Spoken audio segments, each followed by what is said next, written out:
Hey everyone, we're surrounded by companies. We buy their stuff, we use their services, some of us even work for them. But have you ever stopped to think, how do we actually know what's going on inside? Like, what's the real story behind all the marketing and the big announcements? Think about it like this. When you look at some big company, is it a total rock star, a rocket ship headed for the moon? Or is it more like a fancy cruise ship that's, slowly but surely taking on water? It's a huge difference, right? And it's a super important question. The good news is there's a way to figure it out. All right, let's get into it. The secret? It's actually hiding in plain sight. It's in this document that, I'll admit, sounds kind of boring, the financial statement. But trust me, it can be packed with drama. The best way to think about it is it's basically a company's official report card. No fluff, just the facts on how they're really doing. Okay, so who actually gets to see this report card? Is it some top secret thing locked away in the CEO's office?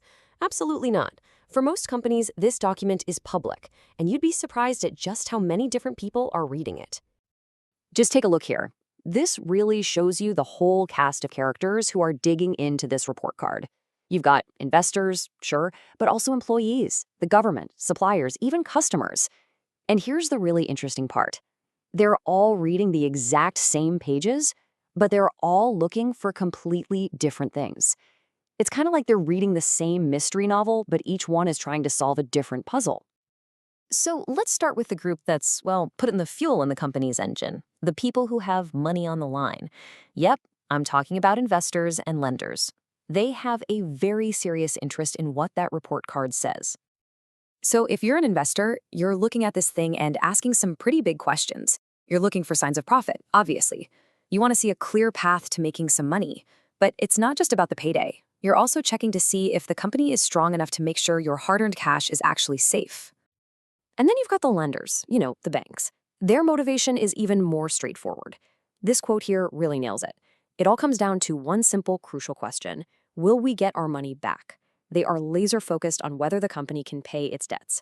For them, a good report card simply means low risk. All right, let's move on. A company never operates alone, right? It's part of this whole ecosystem of other businesses. And its partners, the other companies it deals with every day, they're paying very close attention too. Just imagine you're a supplier. You're shipping out thousands of dollars worth of stuff to this company. Your concerns are going to sound a lot like a lender's. You're reading that financial report to make sure you're actually going to get paid. If the report looks shaky, you might just ask for cash up front next time. And believe it or not, it works the other way around too. What if you're a customer and you depend on a company for something absolutely critical to your business? Well, then their financial health is your business. You're reading their report card to make sure they're going to be around not just next month, but next year and the year after. You need to know if you can count on them as a stable long-term partner. Okay, so we've covered the outsiders looking in, but what about the people who are actually in the building every day? The folks on the inside have just as much at stake, maybe even more. For employees and trade unions, this report card is personal. It's not just about numbers. Their entire livelihood is tied to the company's health. They're scanning that report for any clue that answers the big question, is my job safe? And yeah, they're also looking to see if profits are up, because that might mean a pay raise is possible. It's kind of their own way of grading how senior management is doing.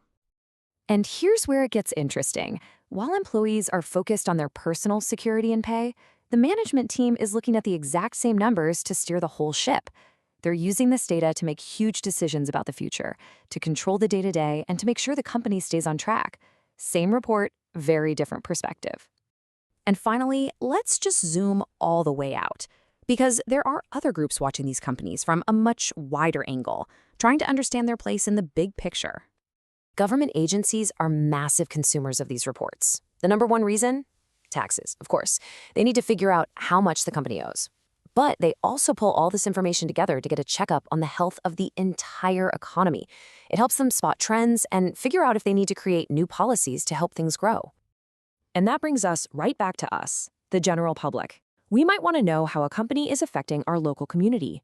Is it creating jobs? Is it paying its taxes? What's its impact on the environment? Reading these reports is one way we can hold them accountable and see if they're actually being good corporate citizens. So when you put it all together, you see that a financial report is way more than just a boring spreadsheet. It's a really powerful communication tool.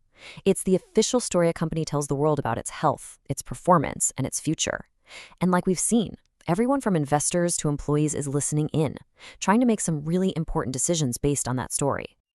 So the next time you see a headline about a company's profits, just remember, it's not just a number.